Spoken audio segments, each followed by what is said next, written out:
All right, welcome to the Game 4 news conference of the NCAA Knoxville Regional. We are joined by Cincinnati head coach Jordan Bischel, third baseman Carrington Cross, and pitcher Brandon Shire.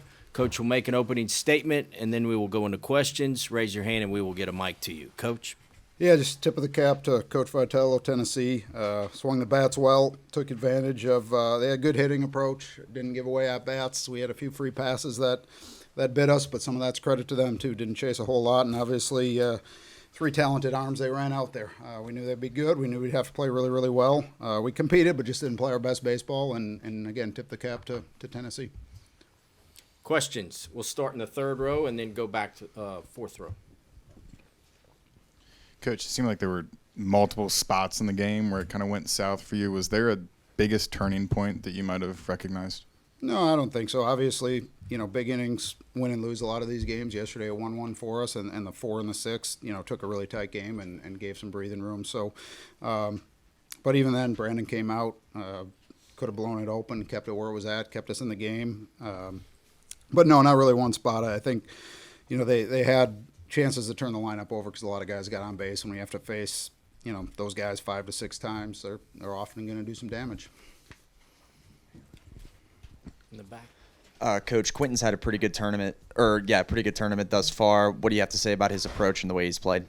Yeah, I mean, Quinton and Derek, both true freshmen, going out there competing. Derek had a rough day today, but obviously swung it well yesterday. Those guys are kind of growing up before our eyes. They didn't play a whole lot first half of the year, so it's a little bit more to catch up, but this is an environment they've not been in a whole lot, and I think you saw as the day went on, adapted to it, and proud of those guys. Ben?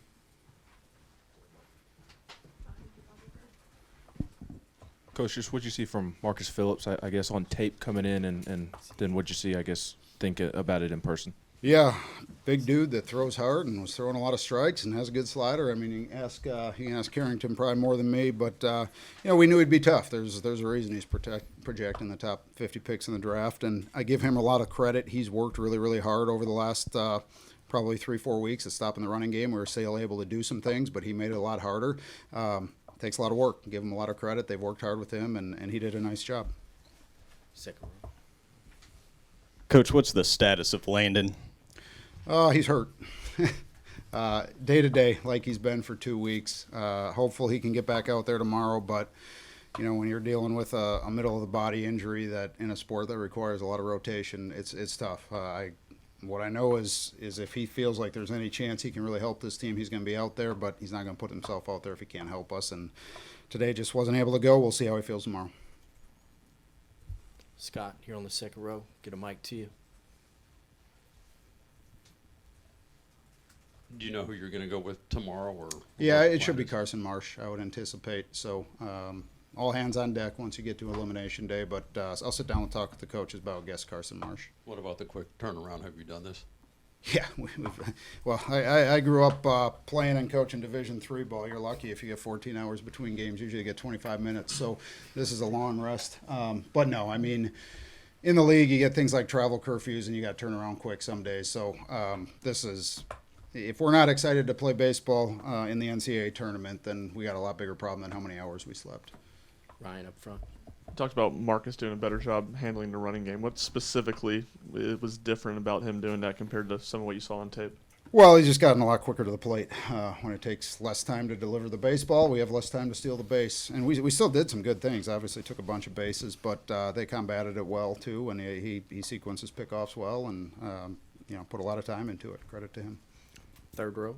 That was Adam's first time throwing the day after going multiple innings this season. What kind of went into him being the first guy to the pen? Yeah, we thought he was the best guy to shut them down, and I'm not being facetious, but it was a low workload yesterday, right? I mean, I know he was in multiple innings, but I don't know what it was, 12, 15 pitches. He throws underhand, so he can go a lot. Just didn't meet the moment. I don't think it got too fast for him, just couldn't find the strike zone. Things happen, but Brandon came in behind him and did a tremendous job. I think Carrington tomorrow, obviously, it's a big game, elimination. Does the mindset change? How do you as a leader kind of rally these guys and get them all locked in? Yeah, the mindset doesn't really change. It's just kind of like another game. If you treat it as an elimination game, then you're kind of going to get nervous, mentally not there. So I think the goal is just to tell them, hey, it's another day, keep the energy high.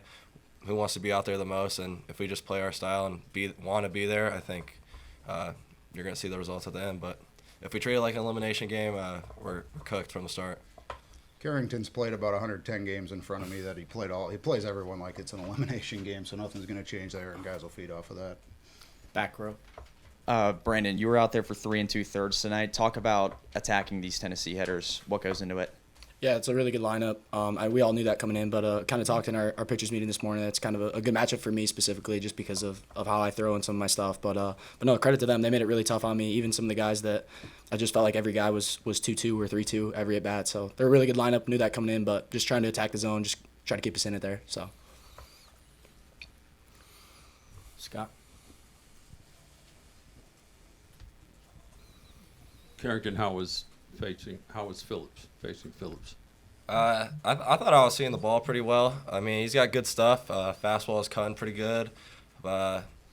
He's a legit guy, but I thought I don't think our full lineup top to bottom's approach was all necessarily there. I think we could have had some bigger ABs.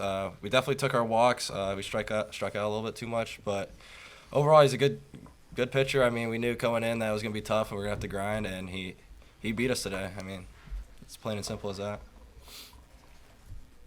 Any other questions? Finish here in the Coach, anytime you pinch hit someone and then it's a lefty versus lefty, people are going to be curious. Are you someone that doesn't really look at that, or what was that? Yeah, about? I mean, we certainly look at that, but Corey's had actually hit lefties really, really well this year. Probably wasn't hidden the fact that he was attempting to bunt for a base hit at one point there. If you followed our team, you know he's probably the best guy on our team at that, and unfortunately didn't get a very good pitch to bunt and then chase the bad ball. But he's hit about 400 against lefties in limited time this year, so certainly was aware of it. You know, when you bring in an arm like Arvidsson out of the pen, no matter who's in the box is going to have their hands full, and we just thought he was the best guy to do the job there. All right. Thank you, gentlemen. Did I pronounce Arvidsson right? Yes. God, how about that, huh? My mom was an English major, so everyone